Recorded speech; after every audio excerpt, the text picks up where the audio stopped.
painful, it's gratuitous, it's disgusting. But for the people out there who want full transparency about this and say, I don't even know what the argument would be to see that.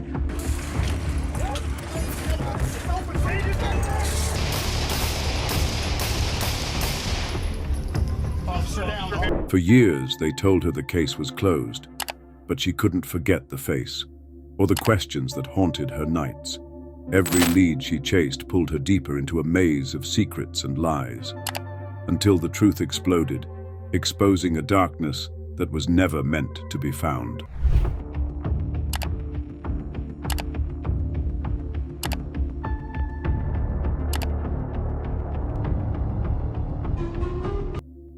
February 2007, Pennsylvania, USA.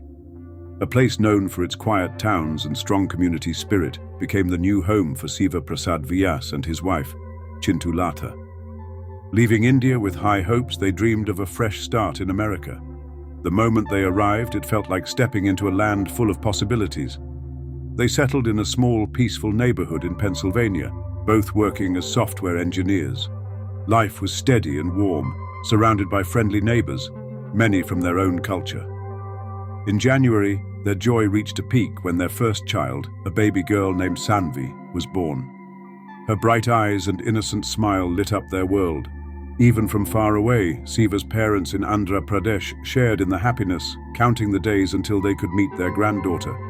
Months later, in July 2012, Sanvi's maternal grandmother, Satyavati, traveled from India to help care for the newborn. She cooked, looked after the baby, and made their home feel even more full of life. But in October 2012, everything changed. October 22nd, 2012, the day that shattered their peace. That evening, Siva and Chintu returned home to a silence that felt wrong. The sounds of laughter and baby chatter were gone. Inside, they found 61-year-old Satyavati lying motionless on the kitchen floor. Her throat had been cut and her sari was drenched in blood. The woman who had cared for their child was gone. Panic turned to horror when they realized Sanvi was missing. They searched the apartment, calling her name, but there was no sign of her. One life had been taken, and another was in danger. When police arrived, they found something chilling, a ransom note. It warned Siva not to contact the authorities or risk his daughter's life. The message demanded $50,000 in cash by 8 p.m. that night, to be delivered by Chintu alone. The letter threatened brutal consequences if they disobeyed or involved anyone else. It ended with a cruel reminder. The baby had not eaten all day. As officers searched the home further, they discovered 10 more notes with the same threats. The case had now shifted from a brutal murder to a desperate race against time to save an infant's life. Hidden around the apartment, police uncovered multiple threatening notes. Outside, plainclothes officers positioned themselves near the sports complex, ready in case the kidnapper appeared. Chintu waited in the parking lot with the ransom money, every second stretching like an hour. 8 o'clock came and went. No one arrived. 9, 10. Still nothing. It seemed the abductor had either abandoned the plan or changed course entirely. Meanwhile, search teams fanned out. Officers and volunteers combed nearby streets, knocking on doors and asking questions. Residents gathered outside, offering whatever help they could. Local Indian professors even sent warm meals to the grieving family, hoping to bring them some comfort. Among those helping was a neighbor, Raghu Nandan Yandamuri, a familiar face to the couple. He printed over 200 missing child posters and distributed them throughout the area. But hope was slipping away. The ransom drop had failed, and the kidnapper had gone silent. Days felt like years for the terrified parents, haunted by questions. Was their baby safe? Was she being cared for? By October 24, 2012, community support had grown. People in Pennsylvania's Indian community pooled money to offer a $50,000 reward for information. Then came a detail that changed the tone of the investigation. Officers noticed the ransom note used the couple's nicknames instead of their formal names. That was something only someone close to them would know.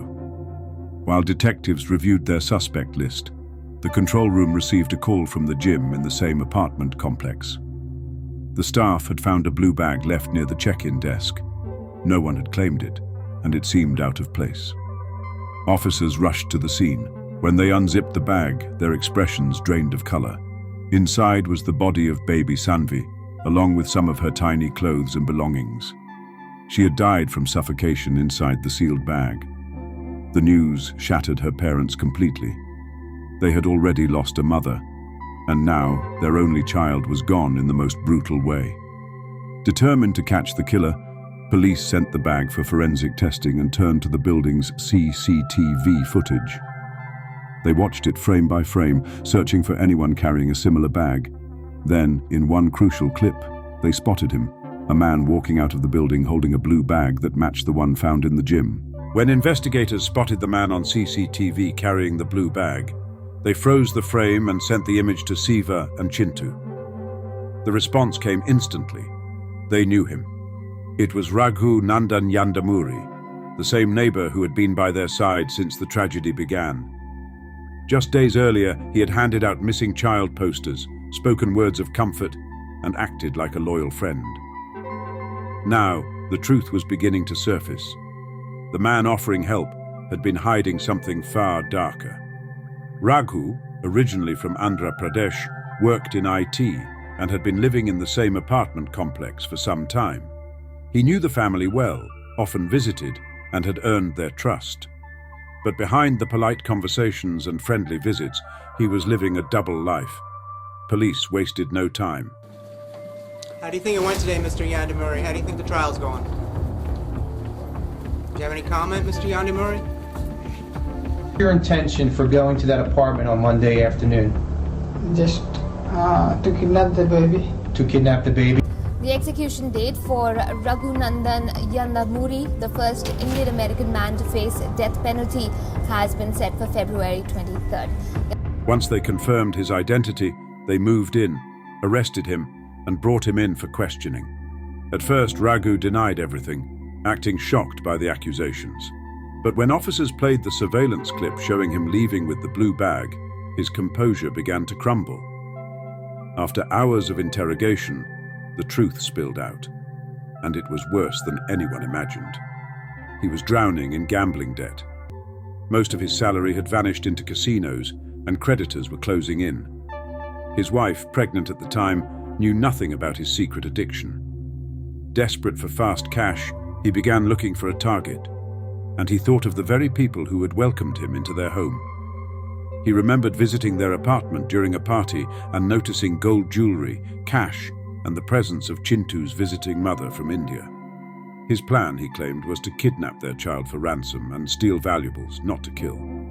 On the day of the crime, he arrived at their door pretending it was a friendly visit. Trusting him, Chintu's mother let him in. Once inside, he revealed his real intent, demanding money and jewelry.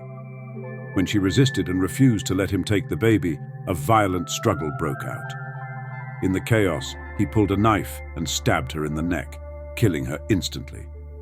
He wrapped baby Sanvi in cloth, placed her in a bag, and hurried out.